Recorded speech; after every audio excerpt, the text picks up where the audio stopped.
nuestra vida o nosotros mismos, a los que les gusta practicar algún deporte, hay actividades que tienen cierto nivel de riesgo, como el fútbol, el vóley, algunos otros deportes acuáticos o deportes de alto impacto, pueden ser un motivo para sufrir una lesión traumática, ¿no? Entonces, es muy importante que nosotros sepamos cómo manejar esto. ¿Qué persona no ha estado en un campeonato, en algún partido de fútbol y de pronto vio que alguien se quedó tirado en el piso y ya no se podía mover, ¿no?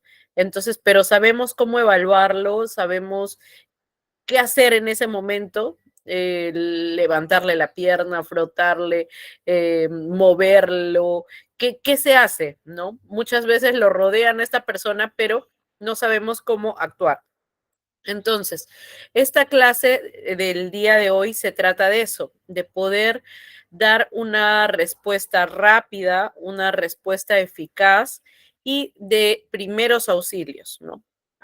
Recuerden siempre que los primeros auxilios son antes de colocar a esta persona en manos de un especialista, en manos de un traumatólogo, de un emergenciólogo. ¿Qué podemos hacer? Nosotros que hemos visto cómo esta persona se lesionó, nosotros que vamos a poder estar allí para darle la primera respuesta. Entonces, lo primero que debemos hacer es ver el mecanismo de la lesión. Esto es muy importante y aplica para cualquier circunstancia. Cualquier tipo de lesión tiene un mecanismo, ¿no es cierto? Es decir, ustedes están ahorita aquí muy tranquilos, sentaditos, escuchando la clase y de pronto la pata de la silla se rompe y ustedes se caen hacia atrás, de espaldas, o se rompió la silla y se cae. Hay un mecanismo, hay una lesión, ¿no? La lesión es la caída, pero depende del impacto. Yo no sé, el piso de ustedes cómo es. Es un piso de repente de piedra, es un piso regular o irregular. Entonces, mucho va a depender del mecanismo de la lesión, la caída, de la cinemática, ¿no? Y de la energía cinética, que es la fuerza con la que uno se puede lesionar. No es lo mismo caerse de una silla, no sé, bajita, que de un banquito chiquito, que de una silla muy alta, ¿no? Entonces, todo tipo de lesión, todo traumatismo tiene un mecanismo de lesión, el cual es muy importante que nosotros antes de atender, antes de evaluar, lo entendamos. Nosotros cuando trabajamos con accidentes, preguntamos, ¿cómo se hizo este accidente? ¿No? Tenemos que describir los detalles, porque a veces le dicen, le cayó un objeto en la mano. ¿El objeto cuánto pesa? Ah, debe pesar en lo mucho una tapa que pesa 1 kilo. Ok, pero ¿desde qué altura cayó? Y ahí nos dicen, cayó desde la altura de más o menos de un techo de 2 metros. Ok, entonces nosotros sabemos que desde la altura, a mayor altura, mayor peso toma el objeto y es como si le hubiera caído un objeto mucho más pesado por la energía cinética, por la fuerza con la que cayó. Entonces, no sé si hasta ahí me he dejado entender, pero es muy importante que ustedes, antes de evaluar como tal al paciente, no subestimemos algunas lesiones, porque debemos investigar bien cómo ha sido el mecanismo de esta lesión. ¿Cómo? ¿Fue una torsión? ¿Fue solamente un estirón? Eh, ¿Fue un objeto que le cayó de alguna altura? Entonces, es muy importante saber cómo se lesionó esa persona, ¿no? El mecanismo que ha tenido esa lesión. Y para eso vamos a ver un videíto que nos puede explicar un poco más sobre mecanismo de lesión y a qué se trata cuando hablamos de esto, ¿no? A ver, vamos a poderlo escuchar. Me confirman, por favor, por el chat si es que se escucha.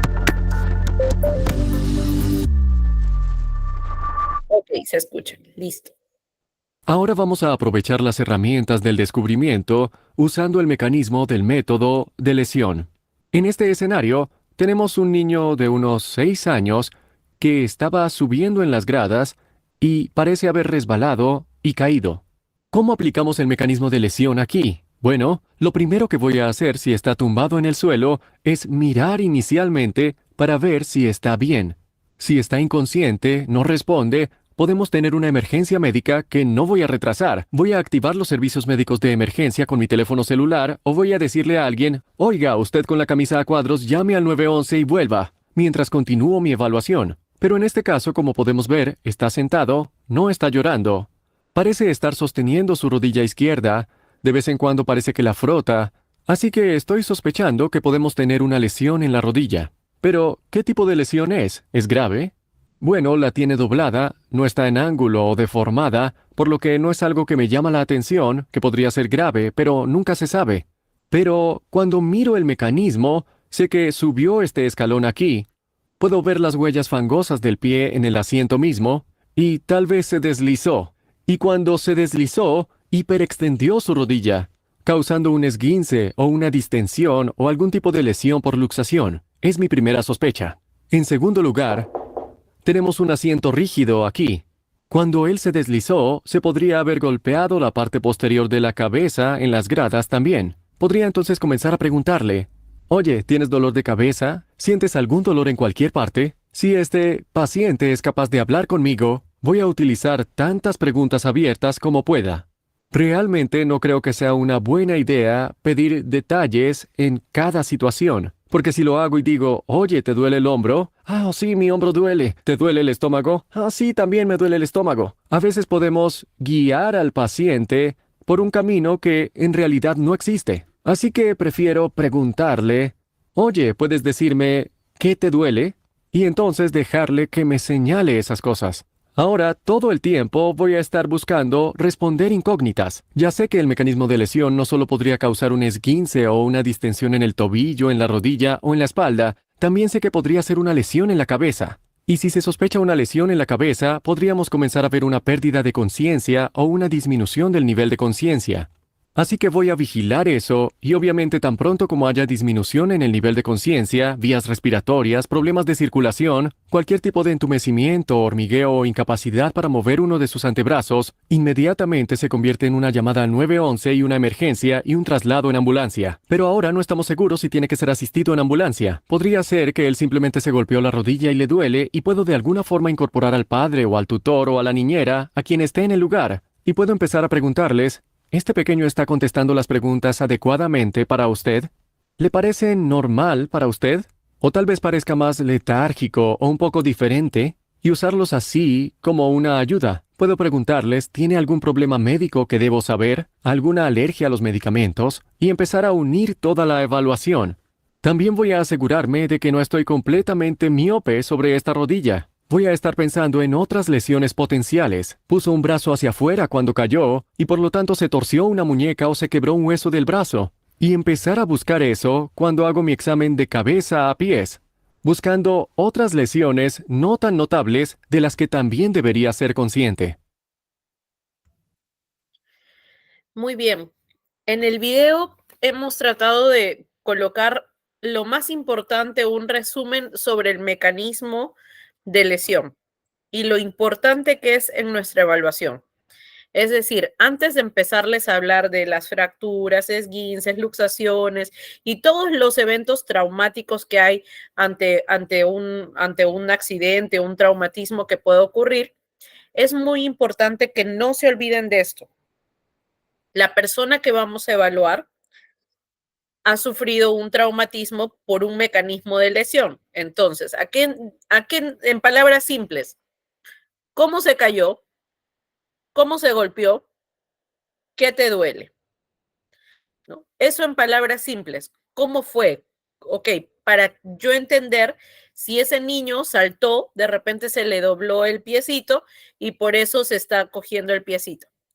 Y otra parte muy importante que voy a recalcar es que cuando evaluemos a alguien, tratemos de preguntarle, ¿qué te duele? Lo dijo el paramédico en el video. No hay que preguntarle, ¿te duele el brazo? ¿Te duele la rodilla? ¿Te duele la barriga? Porque la persona pues va a decir, ah, sí, creo que me duele todo, ¿no? Entonces no va a orientarnos a llevar un diagnóstico real. Al final no voy a saber qué es lo que realmente tiene. Entonces, preguntarle de frente, ¿cómo te caíste? ¿Qué cosa te duele? Y ir directamente para que ellos nos vayan a relatar el mecanismo de lesión. Ahora, si es que hay otra persona, un testigo, una persona mayor, en caso de que sea un niño, es muy importante que mientras nosotros vamos evaluando, nos vayan relatando cómo fue que se hizo esa lesión. ¿Por qué?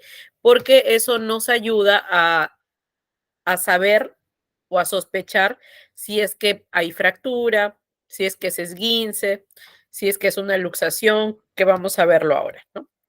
Entonces vamos a continuar viendo la lesión, una de las lesiones más graves que existen en traumatología, que son las fracturas. Esta es una de las lesiones más graves cuando hay algún traumatismo, alguna caída, una fractura. ¿Qué es una fractura? La fractura es generalmente la ruptura de un hueso, ¿no? Cuando un hueso está roto, decimos que hay una fractura. Estas fracturas se dividen en dos. Cuando la fractura rompe la piel, como en la foto que estamos viendo en este momento, es una fractura abierta.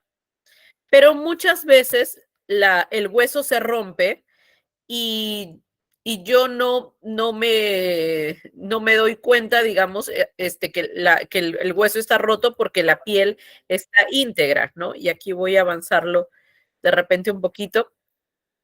Es cerrada, ¿no es cierto? Cuando vemos que la piel está íntegra, es decir, no se ha roto, ahí hablamos de una fractura cerrada.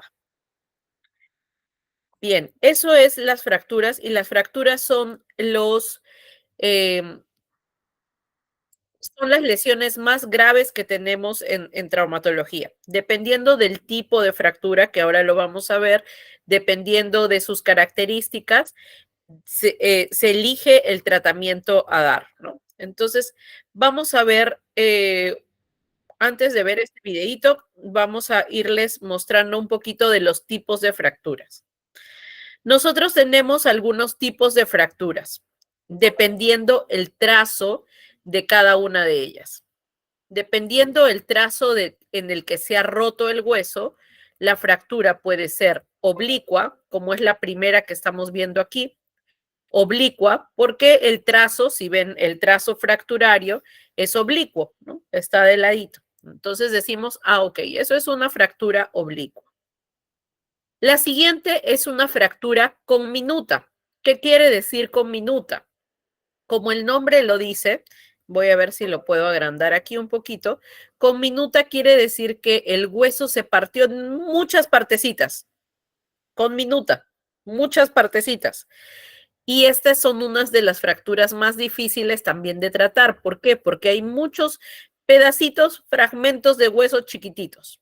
Entonces es una fractura conminuta.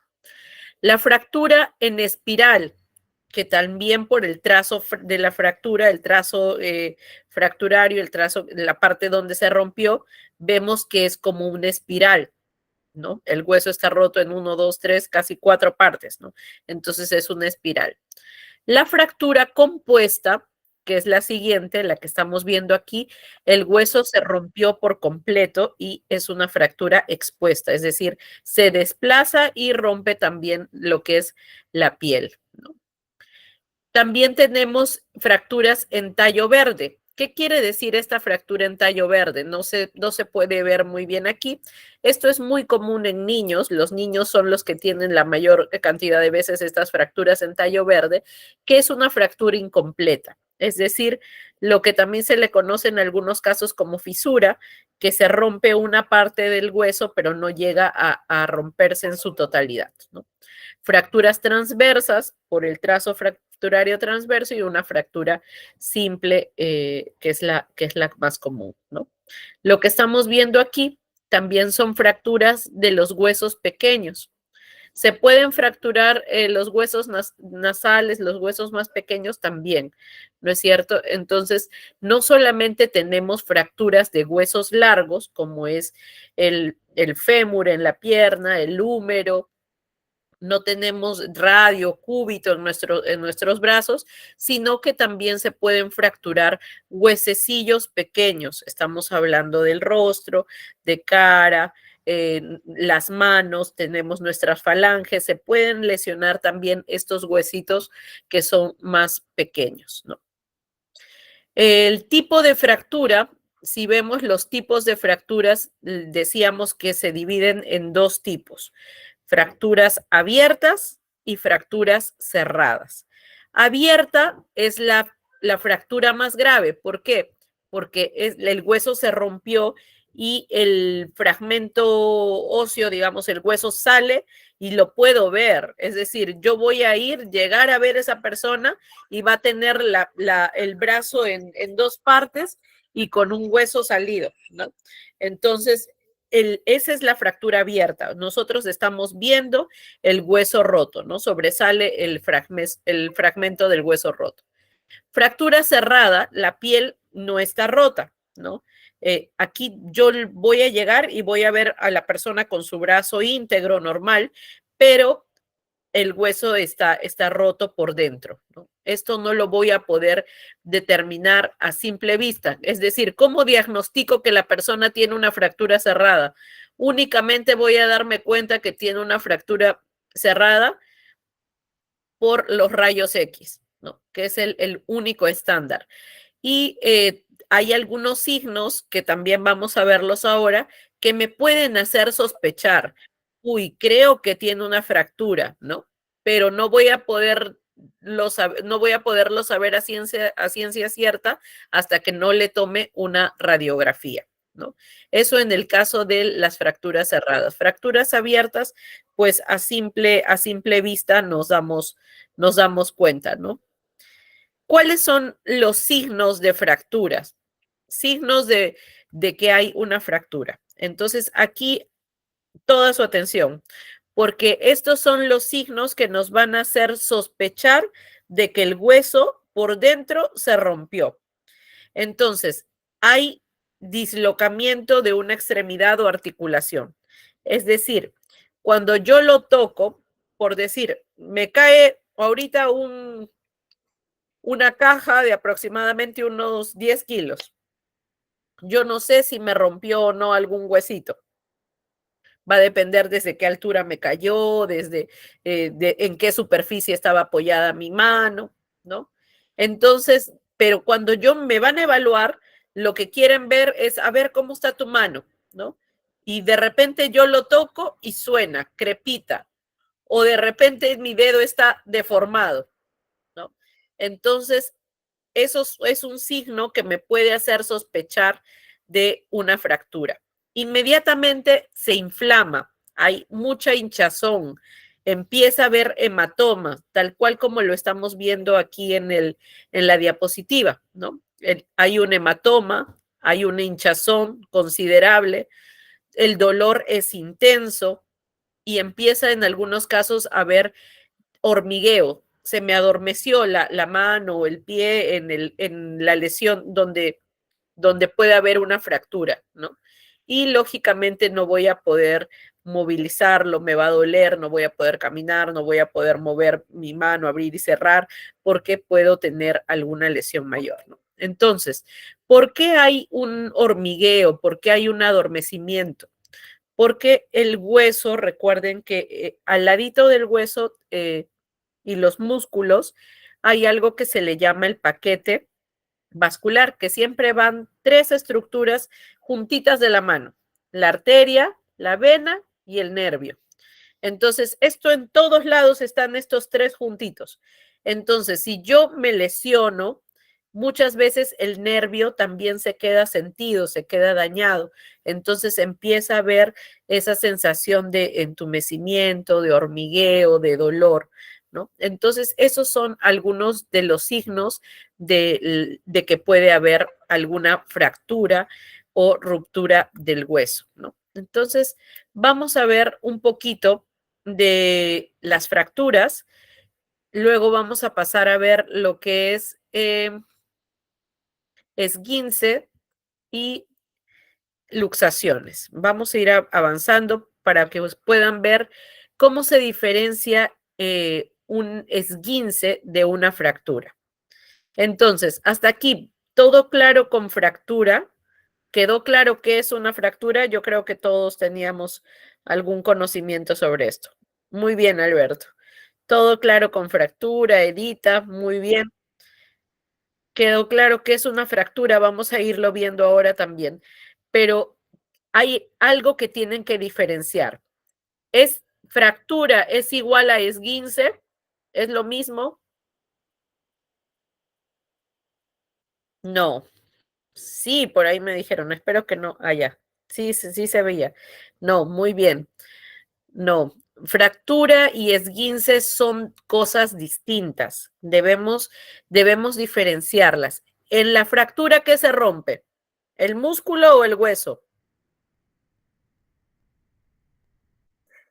El hueso, muy bien. Fractura es ruptura de un hueso, ¿no? Dependiendo del trazo, ya los vamos a ver. Y en el esguince, lo que se está distendiendo, incluso rompiendo en algunos casos, eh, puede ser una distensión de los ligamentos. Cuando hablamos del ligamento tendón, eso es un esguince. Esguince es torcedura, distensión de los ligamentos de una articulación, ¿no? Ese es un esguince. Aquí el hueso está bien, está sanito. Ojo, en la fractura, el hueso está roto. En el esguince, el hueso está sano, pero lo que está eh, desgarrado, lo que se ha lesionado, lo que se ha distendido, lo que se ha estirado, son los ligamentos o los tendones. Nuestros huesos están unidos por ligamentos y tendones, así como lo vemos aquí, ¿no? Nosotros aquí tenemos los ligamentos. Estos son los ligamentos que van uniendo hueso con hueso y tenemos también los tendones de los músculos. Cuando una persona se cae, ¿no? Y se cae con el pie hacia adentro, lo que puede pasar es que ese mecanismo de lesión haga que uno de estos ligamentos se estire y se puede incluso romper. ¿No? Dependiendo la fuerza, el peso con el que se cayó, este ligamento se puede romper, se puede estirar. ¿A eso le llamamos fractura? No, a eso le llamamos esguince, a eso le llamamos esguince. Y dependiendo el grado que ha tenido de profundidad, digamos, el peso que le haya caído o la fuerza con la que se dobló, puede generar un esguince grado 1, un esguince grado 2 o incluso un esguince grado 3, que es donde el tendón se rompió, ¿no? El esguince lo que va a producir es una inflamación considerable. Entonces se empieza a hinchar. ¿Quién nunca, o las chicas, a ver, cuando salían con tacos, por ahí se les dobló el pie? Eso puede producir un esguince, es decir, el hueso no se ha roto, pero lo que se ha distendido, lo que se ha lesionado es el tendón. Entonces, allí claro para poder diferenciar fractura, hueso, esguince, hablamos de el tendón o los ligamentos que se pueden lesionar, ¿no? Y eso es lo que va a producir una distensión, una hinchazón considerable, inflamación y muchas veces hematoma, ¿no? Dependiendo cómo lo evaluamos nosotros, la persona puede venir con su pie bien inflamado. Y hay personas que incluso no solo su pie está hinchado, sino también está morado su pie. ¿Eso qué me hace pensar? Si está morado, si está con un hematoma, es que ha habido sangrado por dentro. Es decir, la vena, una arteria se rompió porque el ligamento también se rompió. Entonces, cuando vemos un hematoma, ya estamos hablando de un esguince grado 3 o 4. ¿Ok? Entonces ahí, si yo veo que el pie está morado, estoy pensando de que es inmediatamente un esguince grado 3 o incluso en algunos casos 4, ¿no? Cuando veo que el pie está morado. Si el pie solo está hinchado, está inflamado, pues estoy pensando en un esguince grado 1, ¿no? O grado 2, que también se le conoce. Entonces, eso es importante, ¿no? Ver el grado del esguince. ¿Cómo es el tratamiento para un esguince? A ver, aquí Ruth Condeso nos dice, eh, el esguince produce deformidad. Más que deformidad, produce inflamación. Se hincha bastante. Cuando o las chicas que juegan vóley, al matar, un dedito se le fue hacia atrás. Si es que esto no ocasionó ruptura de un hueso y solo fue el ligamento, lo que va a pasar es que se hincha. El dedo se te va a hinchar bastante. Entonces, más que deformidad, porque si el dedo ya se me quedó así torcido o doblado, voy a sospechar de fractura. Cuando hablamos de deformidad, lo asocio más a que, uy, eso se rompió, algo se rompió ahí dentro, ¿no? Deformidad lo asocio más a fractura, pero inflamación, hinchazón, lo asocio más a un esguince. Si se rompe una vena, Ruth pregunta, ¿cómo lo controlarían si es cerrada? Si la fractura es cerrada. Ah, ok. Recuerden eso, nos vamos a la clase anterior de hemorragias, cuando hablábamos de una hemorragia interna, ¿no? ¿Cómo hacemos en casos de una hemorragia interna? Pues ahí tenemos que vigilar, ¿no es cierto? Vigilar las funciones vitales de esa persona, ver que sobre todo que no vaya a entrar en shock, estar alerta, ¿no? Pero ahí es importante, si no, los que no pudieron estar, ahí que le den una revisadita, porque cuando hablamos sobre todo de hemorragias internas que son grandes, es decir, que se rompa una venita chiquitita, pues debe ocasionar nada más un hematoma. Los hematomas son hemorragias internas. Me golpeo ahorita con una pelota fuerte, me va a ocasionar un hematoma. Eso es una hemorragia interna, pero solo un, me va a ocasionar un hematoma, es decir, una hemorragia interna pequeña, un sangrado interno pequeño. Pero ahora, si te pasó un carro por encima, no solamente te va a haber fracturado la pierna o probablemente rompió alguna arteria gruesa, grande, abdominal, que sí puede ocasionar algún problema mayor.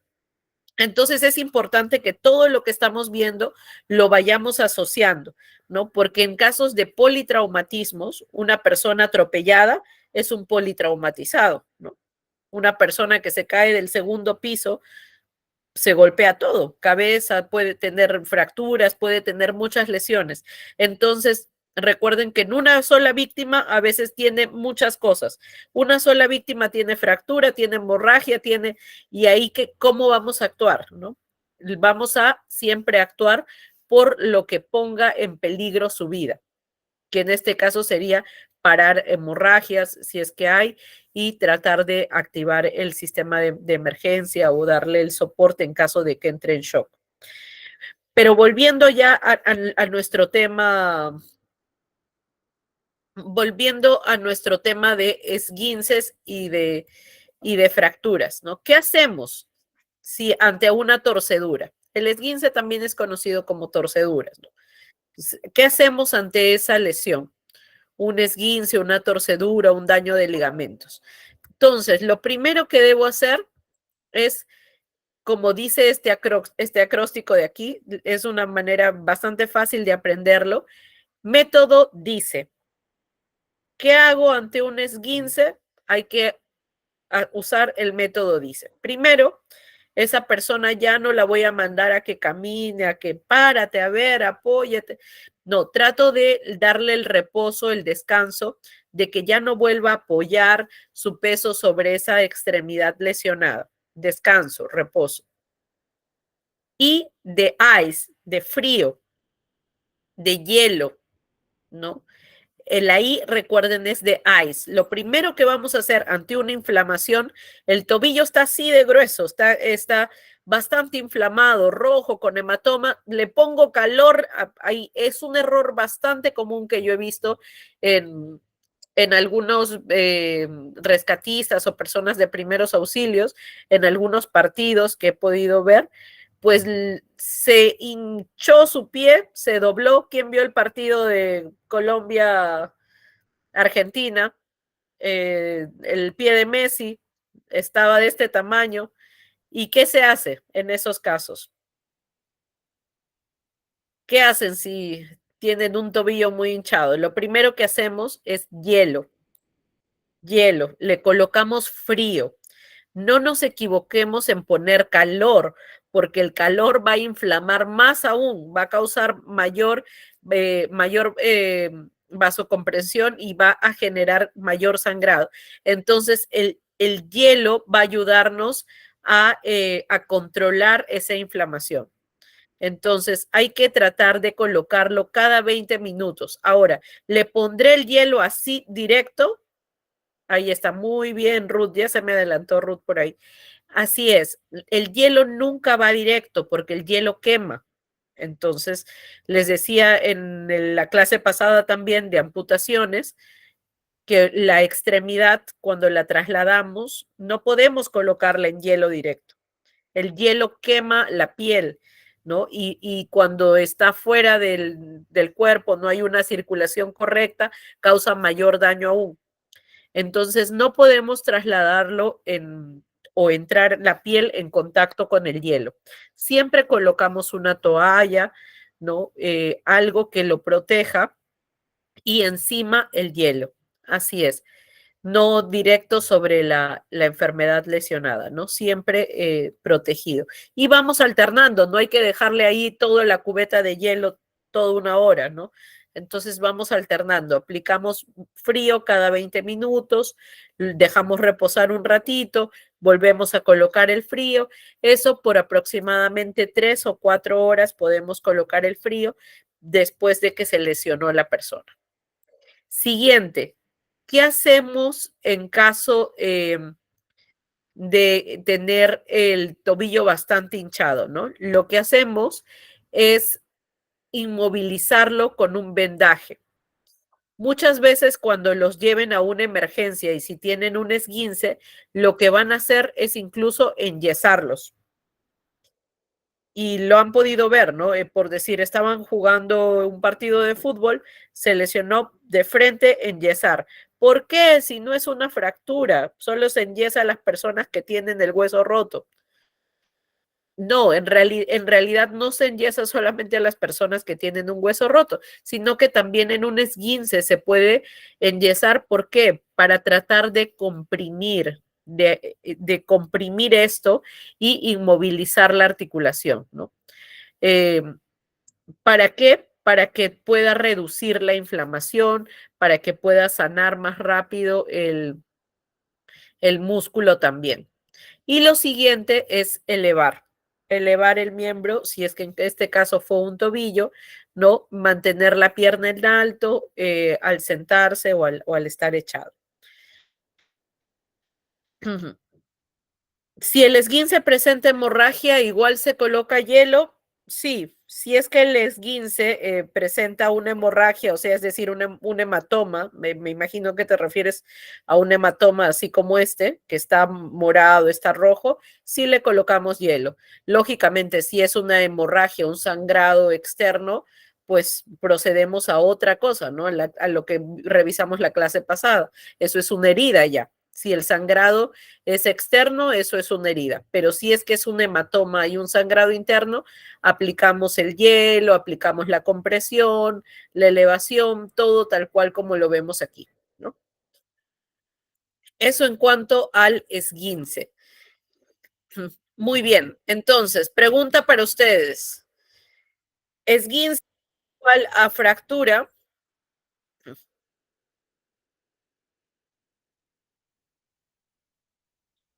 ¿Esguince es igual a fractura? No, muy bien. En esguince es igual a luxación. Muy bien, ¿no? Ahí me quedó claro de que no es. Y será igual a una luxación. Entonces, vamos a ver qué es una luxación. Otro traumatismo que puede ocasionarse son las luxaciones. Y en las luxaciones el hueso no está roto, el hueso está bien, no ha sufrido ningún daño. El problema es que se salió de su lugar. Entonces, una luxación es el desplazamiento del hueso fuera de su articulación. La articulación es como que la casita del hueso, ¿no? Está ahí en su postura para poder mover. Si yo no tuviera ahorita mi húmero dentro de la articulación glenohumeral, pues yo no podría mover mi brazo, elevarlo, hacer todos los movimientos que tengo en este momento, ¿no? Entonces, si hay algún traumatismo y mi hueso se sale de su lugar, yo no, mi brazo va a estar ahí caído, yo no voy a poder moverlo, no voy a poder hacer ningún movimiento que sea funcional para mi articulación, ¿no? Entonces, aquí está la pregunta. ¿Luxación es igual a un esguince? No, no es cierto. Luxación es la dislocación, la separación de un hueso de su lugar, ¿no? Fuera de la articulación. Y esguince es la ruptura, rasgadura, distensión, torsión de un ligamento o un tendón. Entonces, eso es muy importante que ustedes sepan diferenciar. ¿Por qué? Porque fractura, luxación y esguince se tratan de manera distinta. No es lo mismo. Entonces, es importante que ante una emergencia sepamos diferenciar qué cosa tiene esa persona. Si nos tocó a alguien con un hueso roto, expuesto, pues está fácil, ¿no? Controlo, digamos, la hemorragia y ya sé que tiene una fractura expuesta. Pero si alguien está ahí con su brazo que no lo puede mover, ¿cómo sé si es que es un esguince? ¿Cómo sé si es que es una luxación? ¿No? Entonces hay allí algunos signos, como los que veíamos aquí. Esto que ustedes están viendo aquí se llama el signo del hombro plano, del hombro plano o el signo del hombro militar. ¿Por qué? Porque es un signo característico de la luxación de hombro. Si ustedes ven aquí, este hombro está plano en comparación a la curvatura que da el bíceps, que da la articulación de un brazo normal. En este caso, tiene una angulación de 90 grados prácticamente, ¿no? Una angulación de que da la apariencia como de un hombro militar, lo decían por los galones que llevan los militares, ¿no? O un hombro plano, ¿no es cierto? Esto es un signo característico de la luxación del húmero, que se salió el húmero fuera de la articulación, ¿no? Entonces, cuando vemos este tipo de signos, deformidades, como una compañera lo decía al inicio de clase, deformidades nos hacen sospechar de luxaciones, ¿no?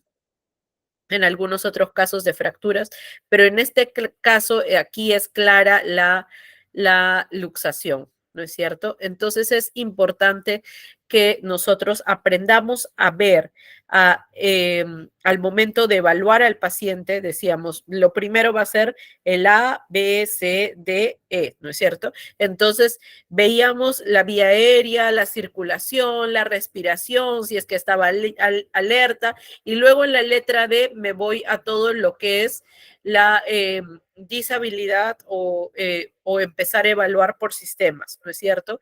Entonces, importante que podamos evaluar esto también. Y pasamos a otra parte, que es el desgarro muscular. El desgarro muscular es distinto, ¿no? Digamos que es el menor de todos estos problemas, ¿no? Así es, el déficit neurológico para poder ver si es que hay alguna limitación para poder movilizar, si es que no puede las pupilas, el daño cerebral y demás, ¿no? Y dentro de eso también está la exploración de los reflejos que tenemos en piernas, en músculos y demás. En cuestión al desgarro, ¿no? Volviendo aquí al desgarro muscular, es el estiramiento o desgarramiento de músculos y tendones.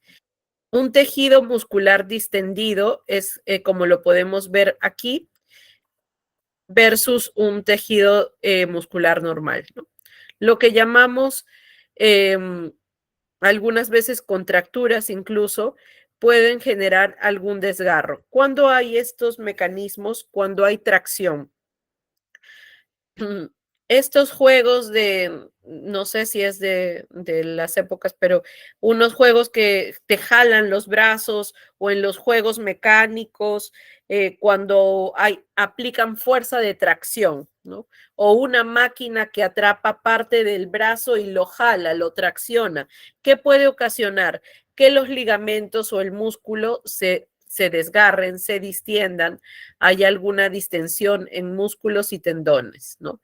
Entonces, el tejido muscular normal puede sufrir un daño y a esto le llamamos un desgarro muscular. Muchas veces estos desgarros, exacto, Alberto, muy bien, en el gimnasio, las pesas, un mal movimiento al levantar pesas puede causar un desgarro muscular. ¿No? El gimnasio es uno de los lugares donde también hay muchas lesiones traumáticas, entonces es importante ver el tipo o asesorarnos para hacer los movimientos correctos también. ¿Qué hacemos? Entonces, ya hemos visto que es un desgarro muscular. Un desgarro muscular es como la heridita del músculo, ¿no? Una pequeña distensión, una pequeña herida en el tejido muscular sano. Ya sabemos que un esguince es una torcedura, una lesión en el ligamento, en el tendón. Una luxación es la salida del hueso, una dislocación, y una fractura es la ruptura del hueso. Entonces decíamos que todo esto se trata de manera distinta, ¿no? Que ahora lo vamos a ver. Pero antes de eso vamos a ver un pequeño video para que nos quede un poquito más claro la definición de fractura, esguince, luxación, para poderlo visualizar.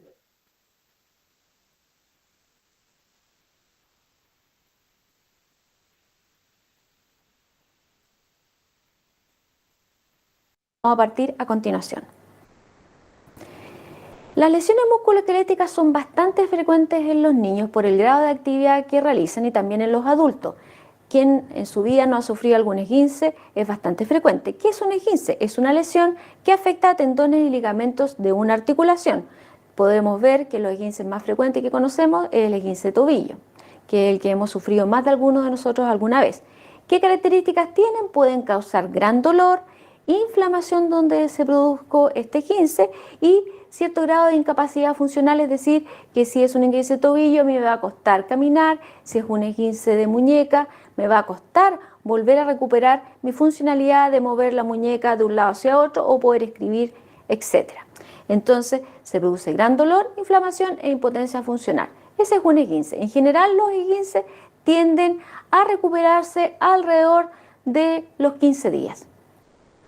Se dividen en grado 1, grado 2, dependiendo del nivel de profundidad del esguince, incluso grado 3 que tiene una mayor profundidad y que su recuperación es mucho más larga. ¿Cuáles son los primeros auxilios que hay que hacer frente a un esguince? Mantener la extremidad en reposo, idealmente en alto, favorecer con aplicación de hielo local, pero no hielo directo, recordamos que puede producir quemaduras.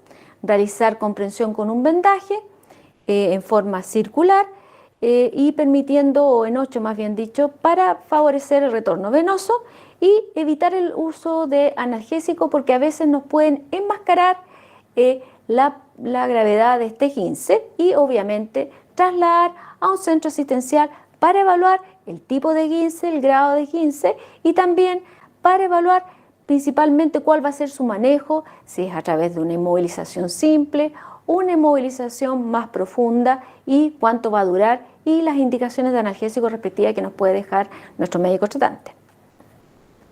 Otro tema también es importante son las luxaciones.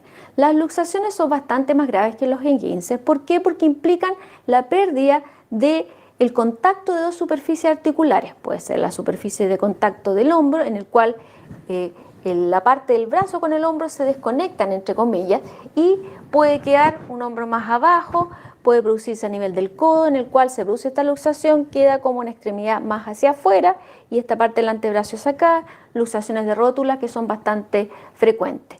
Y se pierde el contacto de esto y esto puede producir mucho dolor, son bastante dolorosas, gran inflamación, deformidad de la zona que se produce y el primer auxilio importante es inmovilizar la articulación donde se produjo esta luxación, pero jamás tratar de reducir. ¿A qué me refiero con reducir?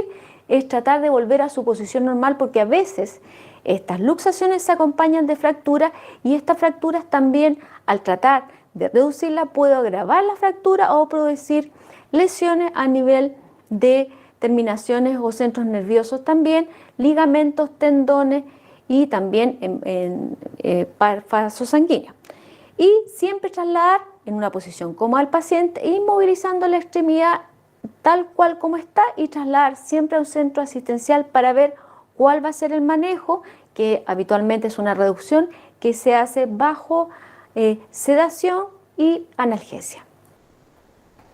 Las fracturas, bastante comunes así, al igual como los esguinces, son pérdidas de la continuidad del hueso. O sea, aquí se afecta el hueso, vamos viendo que en una primera instancia los esguinces afectamos ligamentos y tendones, las luxaciones se pierde el contacto entre dos articulaciones y en la fractura hay una ruptura de la continuidad del hueso. Existen fracturas que son oblicuas, o sea, en el fondo se produce un corte neto, pueden ser lineales, puede ser que hemos escuchado con minuta que en el fondo el hueso se rompe en pedacitos y queda como restos de fragmentos, pueden ser desplazadas en el fondo, por ejemplo, si este es un hueso de la pierna, se produce esta fractura y uno de estos huesitos se va hacia el lado, entonces se desplazó de su alineamiento normal o bien expuesta es cuando este hueso, aparte de desplazarse, puede salir al exterior y romper nuestra piel y queda este huesito expuesto.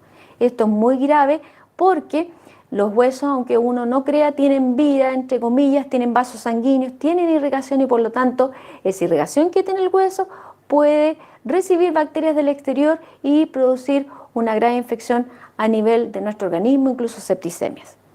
En estos casos, ¿qué es lo recomendable hacer siempre en una fractura? Al igual que lo que vimos en los esguinces, es inmovilizar la extremidad en una posición cómoda, nunca jamás tratar de volver la fractura a una posición normal, sino que dejarlas cómodas con la extremidad en alto, no dar analgésicos por lo mismo, porque necesitamos evaluar, puede que en algunos casos se requiera una anestesia para volver este huesito a su posición normal, sobre todo si esta fractura está desplazada o bien si esta es una fractura expuesta, por lo tanto el hecho de que le demos líquido para tranquilizar a los niños no puede afectar las horas de ayuno y trasladar a un servicio de urgencia. Ahora hablando de lo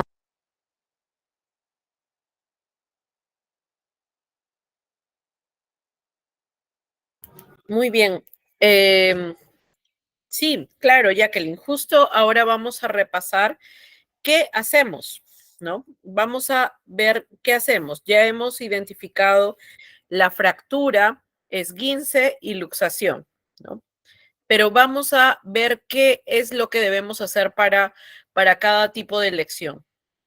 Y con esto vemos algunas herramientas que se utilizan en los primeros auxilios para atender este tipo de lesiones musculoesqueléticas. Lo primero es la férula.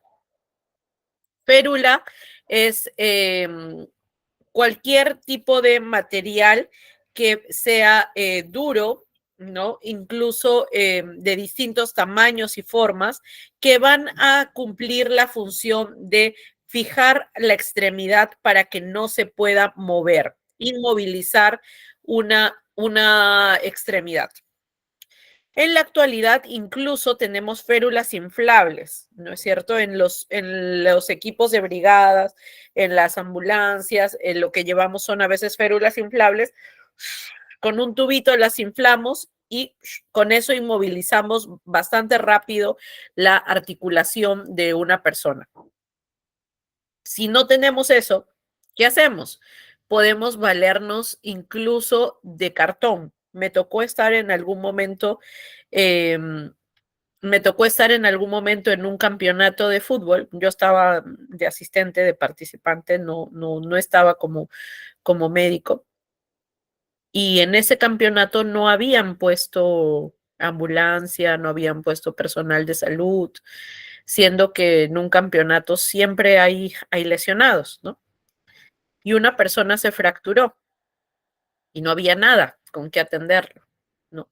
Entonces tocó hacer con cartones una férula similar a la que ven aquí en la imagen para poder inmovilizar esa articulación y trasladarlo, ¿no? Hasta que venga la ambulancia y poder hacer el traslado. Entonces, las férulas podemos valernos del material que tengamos. Puede ser tablillas, puede ser vendas, puede ser cartones, dependiendo del material que tengamos. Y muchas veces ya vienen incluso pañuelos para este tipo de tablillas para poder hacer las inmovilizaciones. Las fracturas siempre se inmovilizan. Ahí no depende del tipo de fractura. O sea, si es que vemos que tenemos una sospecha de fractura, inmovilizamos. Importante, cuando hay una fractura, nunca debo movilizar. A ver, muévete, duele, levanta. ¿Por qué? Porque puedo desplazarlo. Si mi huesito estaba así con una fractura oblicua o lineal, al yo movérselo, ya se la desplacé, ya moví el hueso y luego es mucho más difícil volver a colocar ese huesito a su lugar, o al desplazarlo puedo haber lesionado el nervio que estaba pasando por ahí. Entonces es muy importante no movilizar, no mover cuando hay sospecha de fractura. Las fracturas se inmovilizan. Para eso sirve la férula, para trasladar y que la fractura no se mueva. La articulación, la extremidad, la mano, la pierna, lo que se haya lesionado, no se vaya a mover. Depende de la fractura, me dice Alberto. Todas las fracturas las inmovilizamos, incluso las fracturas expuestas, pero en fracturas expuestas siempre vamos a priorizar el sangrado, controlar sangrado, pero igual debemos inmovilizarlas. Igual debemos inmovilizarlas con férulas para poder trasladar, ¿no? Bien, en cuanto a las férulas, estas son algunas de las consideraciones que debemos de tener. Abarcar las articulaciones superior a inferior de la fractura, no mover la región afectada. Muy importante, chicos, muy importante no mover.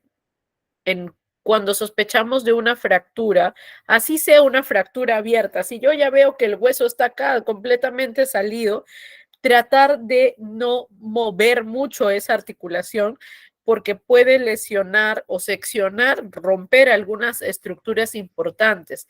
Recuérdense que por el hueso siempre está el paquete que viaja la arteria, la vena y el nervio. Entonces, si yo lo muevo, puedo generar alguna lesión mayor. Entonces, no mover. No intentar colocar correctamente el hueso. Ya, el hueso se dislocó, el codo está fuera de su lugar. Entonces le voy a dar como lo que hacen los hueseros, un buen estirón para ponerlo en su lugar.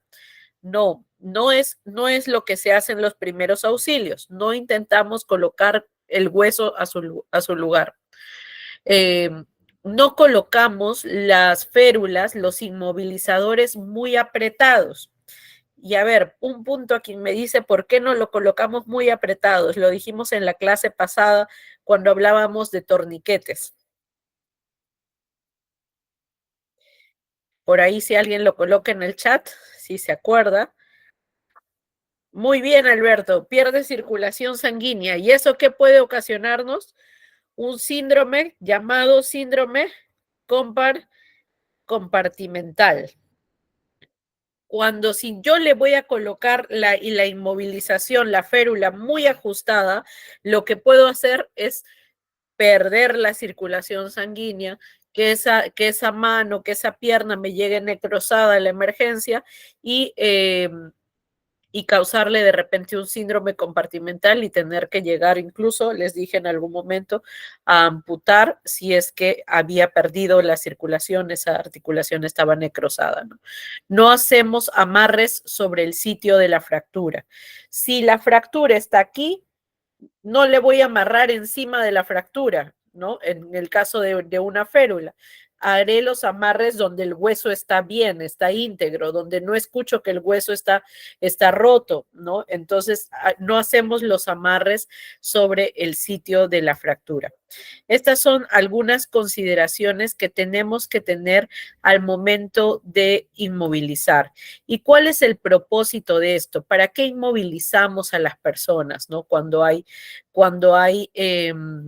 alguna lesión. Inmovilización es tratar de conseguir la máxima estabilidad posible de la lesión, preparándola para un traslado seguro. Esto va a ayudar a aliviar el dolor y previene mayor riesgo de lesión. Entonces, importante, ¿qué hacemos nosotros en primeros auxilios? Los primeros auxilios, preguntas, repaso, como para que vayan teniendo para su examen. ¿Quién lo puede dar? Solo los enfermeros, médicos, paramédicos, personal de salud. Primeros auxilios lo da cualquier persona, ¿no es cierto? Cualquier persona. Entonces, ¿cuál es el beneficio de esto? Queremos que cuando la persona sea puesta en manos de un personal de salud, haya ayudado a la persona, ¿no? Entonces, los primeros auxilios son para lograr que cuando esta persona llega a la emergencia, llegue a manos de un cirujano, esa fractura no esté desplazada, no esté contaminada, si es que fuera, es para tratar de llevarlo de la mejor forma, trasladarlo incluso de la mejor forma hacia una emergencia, ¿no? Entonces, así es, preservar la vida, evitar el sufrimiento, lo puede hacer cualquier persona. Muy bien, Giovanni, muy bien, Alberto. Ese es el propósito de la inmovilización.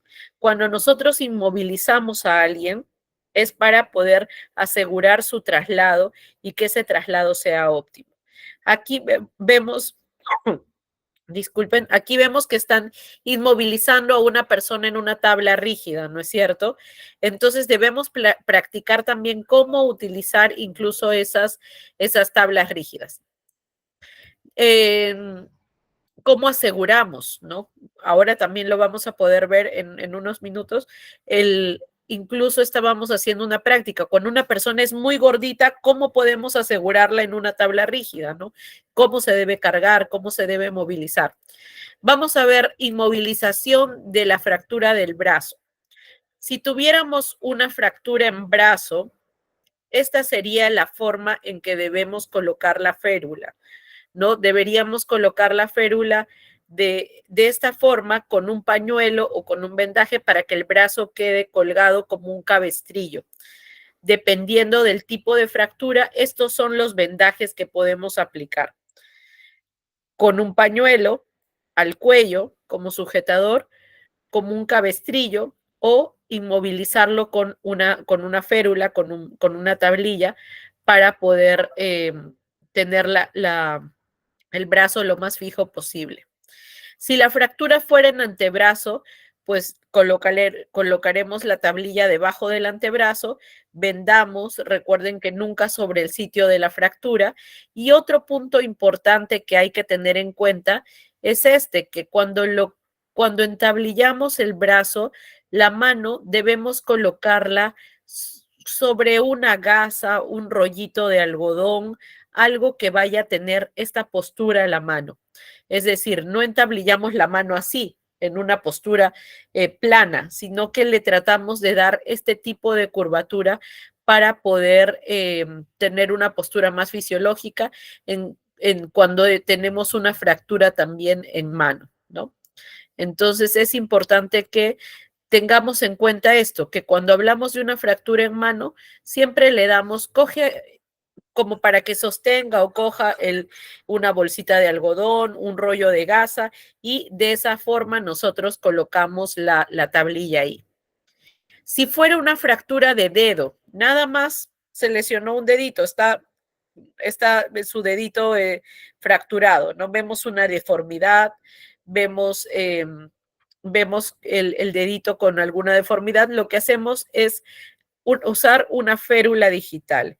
Incluso hoy en día existen férulas que ya las venden, se llaman férulas digitales y solo las colocamos en el dedo, ¿no es cierto? Hay de distinta forma, incluso hay para las falanges más pequeñitas, las más distales, se venden las férulas, pero si no tuviéramos, podemos usar un palito de helado, no sé si le conocen así, un palito de, de los delgaditos de madera, ¿no? Un palito de los chupetes que les llaman, y podemos hacer provisionalmente una férula digital, un bajalenguas. Así es, Ruth. Un bajalenguas podemos utilizarlo para, dependiendo el grosor, para inmovilizar usarlo como una férula digital. ¿Cómo inmovilizar la pierna? Si fuera la fractura a nivel de pierna, a nivel del fémur, que es el hueso más largo que hay en el cuerpo, lo que podemos hacer es o inmovilizar solo una pierna o fijarla a las dos piernas para que le dé mayor estabilidad, ¿no? Recuerden que siempre no cortando la circulación, y en algunos casos, si es que la fractura es amplia, podemos usar el vendaje hasta la altura del tronco para poder hacer un vendaje correcto. También podemos colocar dos tablillas o hacerlo como una forma de un cajón, ¿no? De una caja, digamos, donde se fije la articulación de un lado y del otro lado para poder movilizarla. En casos de fracturas de tobillo, de pie, lo que hacemos es también envolver a la articulación, ¿no? Muchas veces podemos envolver, si es que el tobillo está bastante inflamado, si es que está bastante hinchado, podemos envolverlo en una toalla, en una sabanilla para poder desinflamar. Y también si nosotros tuviéramos hielo o compresas, podemos colocarlos dentro de estos paquetes para que, además que esté inmovilizado, pues se mantenga fría esa articulación. Recuerden, ¿cuál era la metodología para tratamiento de esguince? Usábamos un acróstico. ¿Cuál era esa metodología? El acróstico para el tratamiento de un esguince, lo primero que hacíamos en un esguince es, la metodología dice, ¿verdad? D de descanso, I de hielo o de ice, ¿no? C de compresión y E de elevar. Entonces, importante, en la inmovilización también debemos cumplir con estos criterios. Entonces, muchas veces cuando tenemos un esguince podemos envolver o colocar el hielo comprimido o en una toalla de agua fría, ¿no? Con agua helada, y hacemos el vendaje para poder inmovilizar. Por acá me dicen si comparto en la fractura de pierna igualmente colocamos, ¿no es cierto?, las tablillas, y en fracturas de tobillo pues podemos colocar una que sostenga por debajo de la articulación o colocarlas en forma de una caja para que proteja y no hacemos los cintillos en la articulación, sino que tomamos como soporte estas cajitas, ¿no? Fracturas de cadera o inmovilización, caídas, personas mayores, adultos mayores que se han caído, pueden tener fracturas de cadera que pueden ser bastante riesgosas porque cerca de la cadera tenemos vasos gruesos de gran calibre. Entonces, en ellos no debemos de tratar de movilizar lo menos posible. Mientras más inmovilizados estén, mucho mejor, porque podemos seccionar alguna arteria de gran calibre y generar una hemorragia interna. Entonces, tenemos que tener cuidado y trasladarlos con, con una tabla rígida o utilizando una tabla, ¿no? Fijando a la altura de la cadera y asegurándonos muy bien de todo el cuerpo. ¿Por qué? Porque muchas veces en el traslado, tratando de hacer un bien, lo llevamos en una tabla, en una mesa, en una camilla, pero como pesa tanto o como no estaba muy bien envuelto, no estaba muy bien sujetado, se nos cae y agravamos la lesión mucho más, ¿no? Entonces es muy importante tener en cuenta que en fracturas de cadera, fracturas de columna, debemos de asegurar muy bien el cuerpo para que no vaya a ocurrir algún daño mayor en el traslado.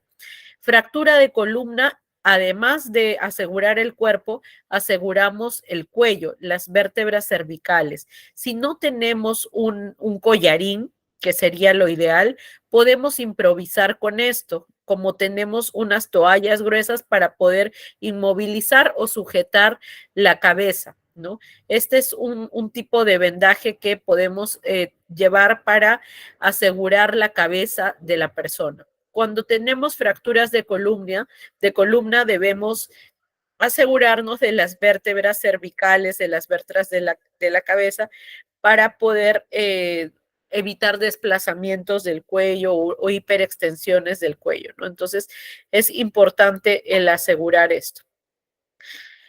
¿Qué es lo que debemos tener en nuestros botiquines de primeros auxilios, en nuestros maletines de emergencia? Debemos de tener herramientas que nos sirvan para inmovilizar. Vendas elásticas, vendas triangulares, gasas, vendas de gasa y las vendas que nos van a servir para poder inmovilizar, ¿no? Si no tenemos estos implementos, se nos va a hacer más difícil. Como les dije, en algún momento me tocó estar cuando no teníamos nada de esto y pues había que buscar cartón, pitas, es mucho más complicado que si tuviéramos estos implementos, ¿no? Vendajes de cabeza, bueno, dependiendo de la zona del golpe, de la lesión, lo ideal es inmovilizar y poder hacer algún vendaje en caso de que haya alguna herida o en lesiones traumáticas de los maxilares. Podemos utilizar la cabeza en una zona de vincha como para poder proteger el área del maxilar, ¿no? Fracturas maxilares del hueso inferior o de la mandíbula, podemos usar este tipo de vendajes también. Vamos a ver un poquito de inmovilización en un video de lesiones de cabeza, cuello y espalda, que son el tipo de lesiones que debemos de tener más cuidado al momento de inmovilizar a la persona, porque si no las inmovilizamos correctamente, pueden sufrir alguna lesión mayor, ¿no? Entonces, esto es muy importante prestar atención para saber cómo inmovilizar este tipo de lesión.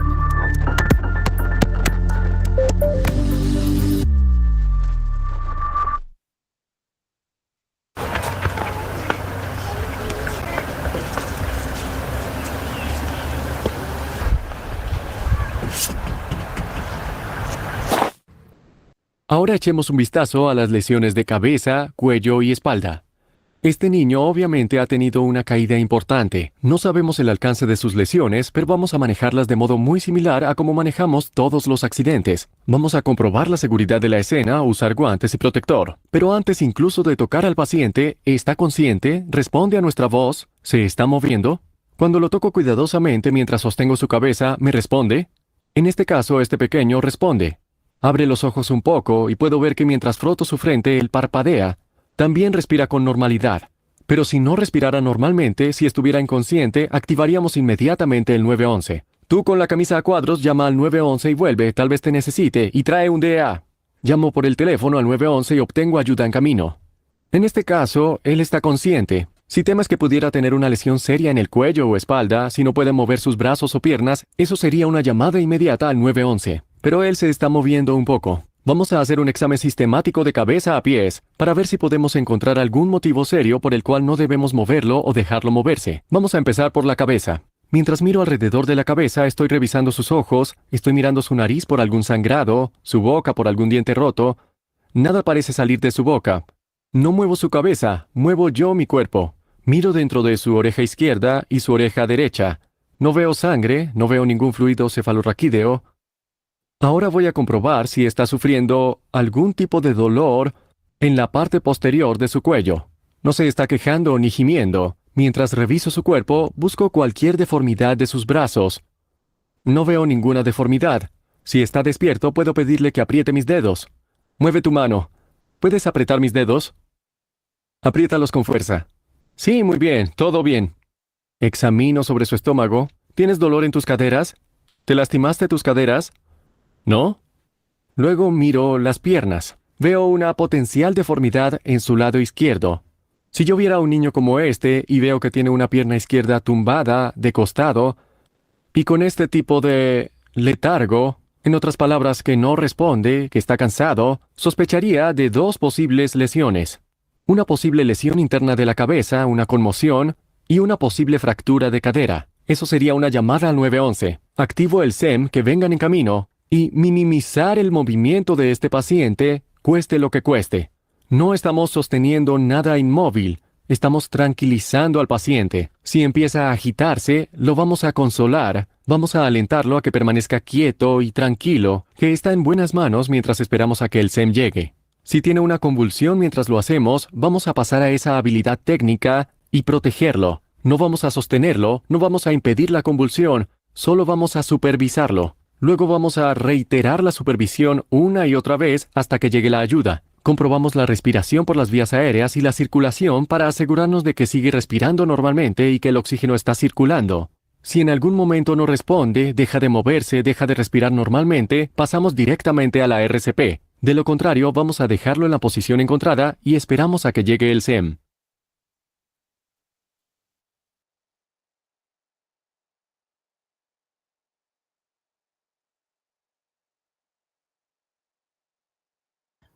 Muy bien. En cuestión de inmovilización, solo recalcar la importancia que tiene el inmovilizar a la persona, no moverla, tener una actuación rápida para poder asegurar su traslado y que esta persona llegue bien. Entonces, ¿qué debemos hacer cuando la persona ha sufrido, digamos así, una caída, un golpe de cabeza, cuello? Entonces, lo que tenemos que hacer es no moverla. Muy importante, no le decimos, ay, párate, párate para poder llevarte, ¿no? Entonces, no mover, no los movemos hasta que evaluemos y apliquemos algo que ya hemos aprendido en las clases anteriores, el A, B, C, D, ¿no es cierto? Entonces, primero me aseguro si está respirando, me aseguro que la persona está alerta, que me responde, me aseguro que respire, me aseguro que no tenga ningún sangrado, ninguna hemorragia y que no tenga ningún déficit neurológico, ¿no es cierto? Entonces es importante hacer esta evaluación rápida. Si el niño que se cayó de esta altura no respira, no tiene pulso, ¿qué cosa hago? No respira, no tiene pulso, ¿qué hago? ¿No? Entonces tengo que proceder a hacer el RCP en caso de que no respire, no tenga pulso.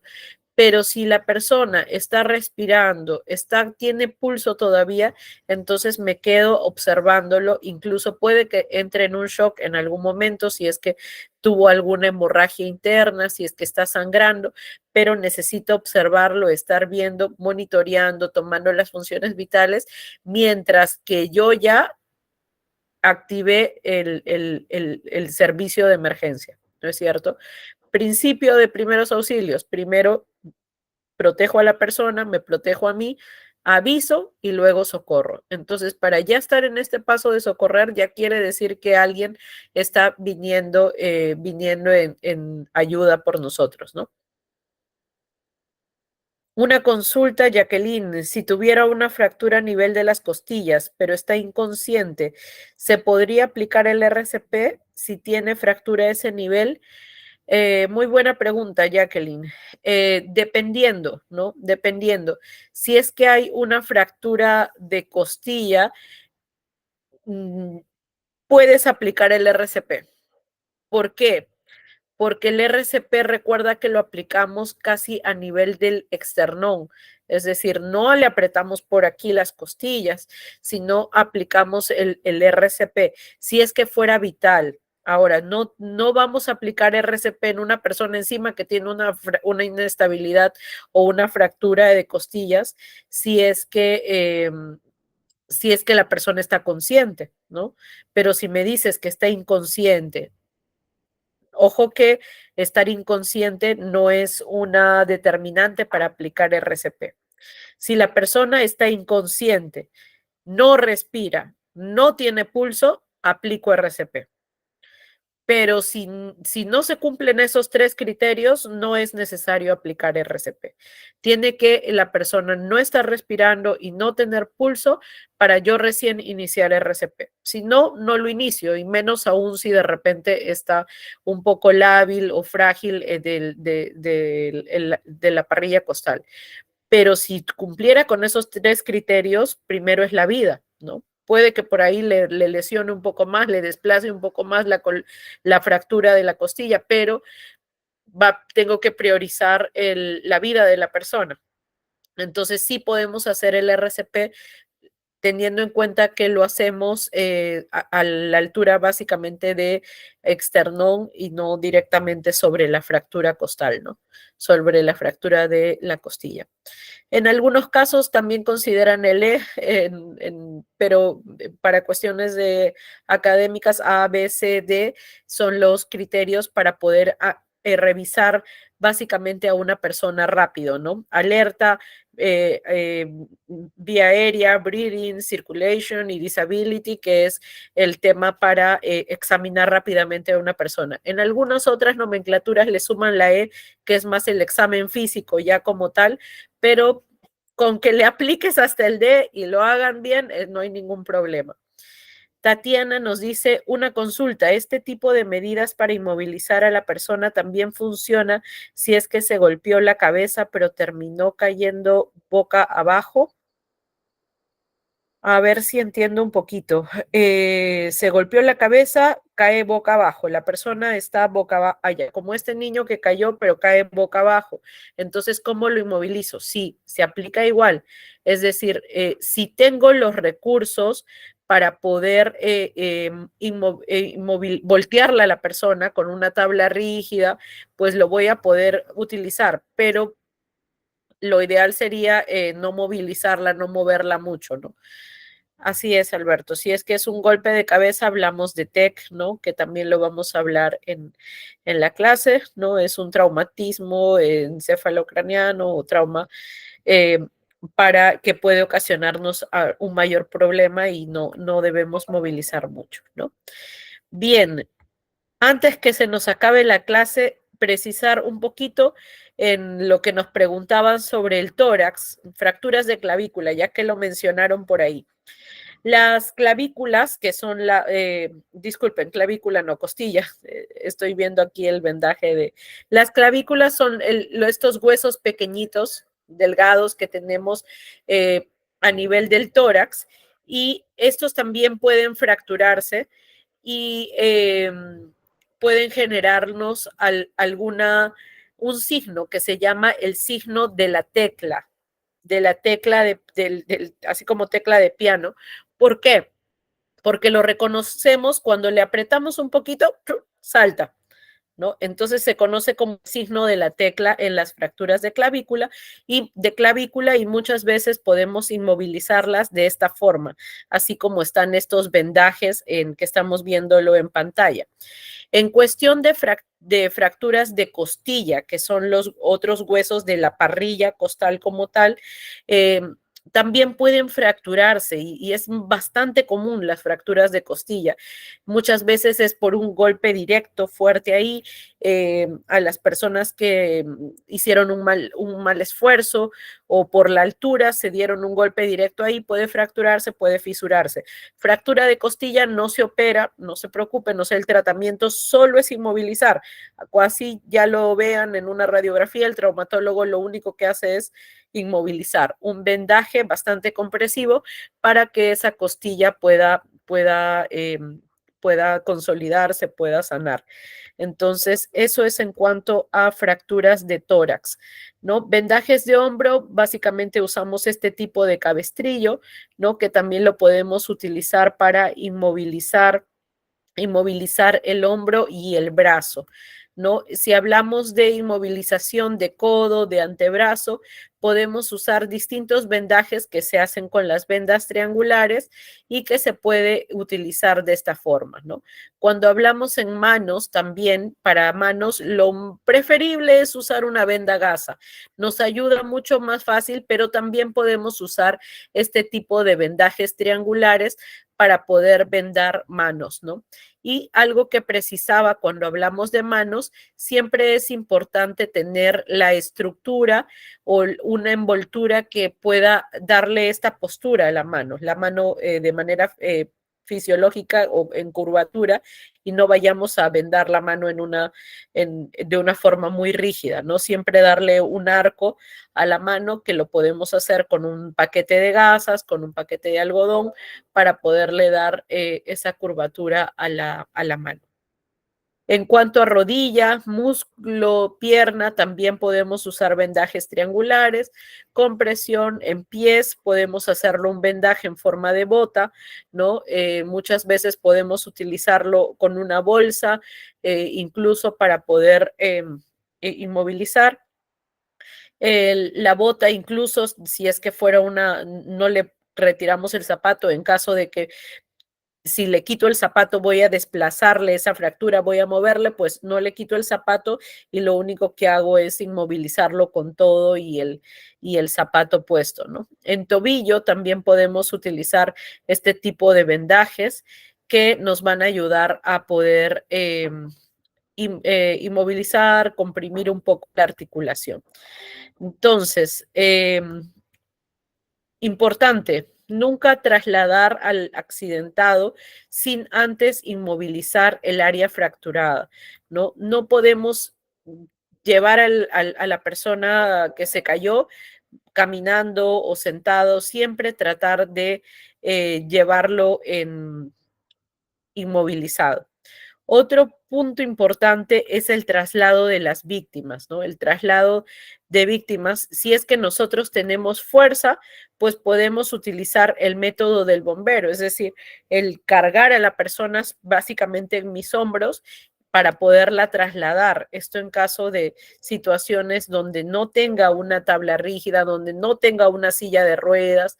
Entonces puedo aplicar este tipo de técnicas en situaciones donde yo no tenga los recursos y tenga que sacar a la víctima del desastre, ¿no? Puedo hacer un asiento con mis brazos, en mis manos, llevarlo entre dos personas, con dos brazos cruzados, puedo colocar a la persona para poder evacuarla o trasladarla, o sobre una silla, en caso de que sea la persona muy pesada, puedo trasladar a esa persona para tratar de no movilizarla, ¿no?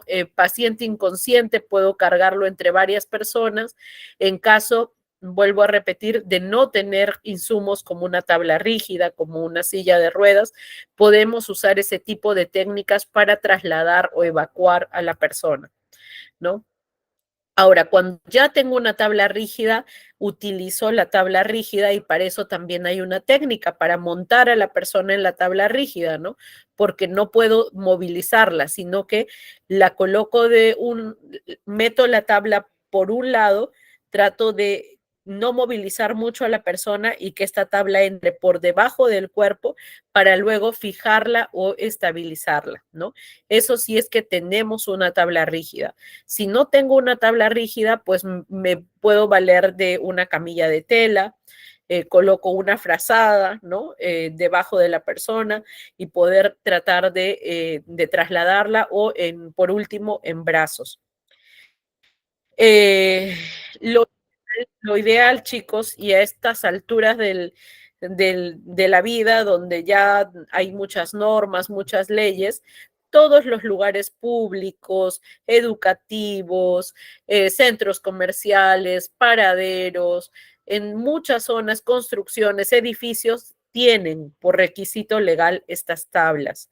Deberían tener con una tabla rígida, collarín, un soporte cervical para la cabeza, ¿no? Entonces ya contamos con estos insumos. Ahora, importante es saber cómo utilizarlos, cómo colocarlos. Las tablas que ustedes están viendo aquí, una tiene un spider, eso se llama spider o un correaje tipo spider, porque amarra todo el cuerpo, miren, sujeta el cuello, el tórax, las piernas, los pies. Estas son un poquito más inestables, solo te sujetan el tórax, el abdomen y las piernas, ¿no? Se te puede mover todavía la persona. Ideal este tipo de correaje, el correaje tipo Spider, es el indicado para trasladar a una persona segura, sin que se me vaya a caer, sin que se me vaya a maltratar más durante el traslado o la evacuación, ¿no? Entonces, esto es cuando usamos las tablas rígidas, este es el correaje tipo Spider, donde aseguramos todo el cuerpo, pero necesitamos saber cómo montar o colocar a la persona en esa tabla. Y importante también contar con sillas de ruedas. Lógicamente, si tenemos a la mano una silla de ruedas, evacuamos con silla de ruedas. Y en algunos casos hay personas que son muy pesadas, yo no puedo cargarla. Entonces, contamos con estas camillas con ruedas para poder movilizar a la persona también. Aquí Alberto me dice, si está inconsciente y estoy solo, ¿cómo lo movilizo? Inconsciente y solo, pues tendrás que ver si es que respira y tiene pulso. Si es que respira y tiene pulso, lo puedes movilizar. Si estás tú solo, no tienes una tabla rígida, no tienes una camilla de ruedas, no tienes nada, pues podrás usar este método, del método del bombero. Si es que tienes fuerza para poder levantar esa persona. Si es que no tienes tu fuerza tú solito para levantar a una persona, pues usarás esta técnica, la del paciente inconsciente con 3 personas y poder levantar a esa persona, ¿no? Siempre hay técnicas, hay para poder hacer un traslado correcto, así que podemos utilizarlas, ustedes pueden verlo ahí en el material, revisar y sobre todo también practicarlo en caso de que haya una emergencia, ¿no? Yo aquí solamente voy a colocarles un poquito ya para finalizar la clase, de lo importante que es la evacuación en una tabla rígida, porque como les dije, muchas veces ya tenemos elementos, pero no los sabemos utilizar, ¿no? Es decir, contamos con tablas rígidas, pero no sabemos cómo colocar a una persona o cómo usar el correaje. Lo digo porque incluso yo he tenido que trabajar con personas rescatadas, ¿no? Colocar a la persona en... 1, 2, 3.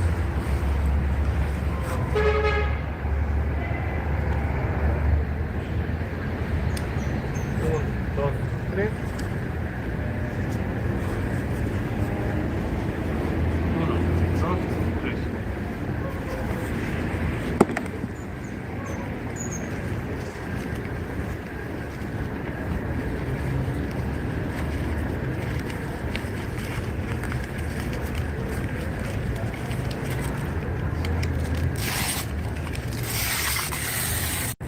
Muy bien, esa es la forma correcta de colocar la sujeción, el correaje espinal o el correaje tipo Spider. Tiene unas asas para poder colocar a la persona y ajustarlo bien para que no se vaya a desplazar, caer durante el traslado. Pero tenemos que ajustar bien esos correajes. Recuerden que ahí siempre alguien debe tomar el liderazgo y para dirigir a las otras personas en lo que van a hacer. Una vez que ya están bien sujetos, entonces vamos a colocar los inmovilizadores laterales. Y si tienen estos huequitos que ustedes ven aquí, es para ver si sale sangre del oído, si sale algún líquido transparente, líquido cefalorraquídeo, ¿no? Con esto inmovilizamos para poder sujetar la cabeza, pero para también observar si es que hay alguna hemorragia o demás. Una vez que ya está listo, pues procedemos a poder, para poder trasladar a esta persona. Bien, chicos, no sé si nos hemos pasado, creo, unos 2 minutitos, pero quería dejar claro el tema de inmovilización y su importancia en un traumatismo. Muchísimas gracias a todos por conectarse. Ustedes están allí libres para poder hacer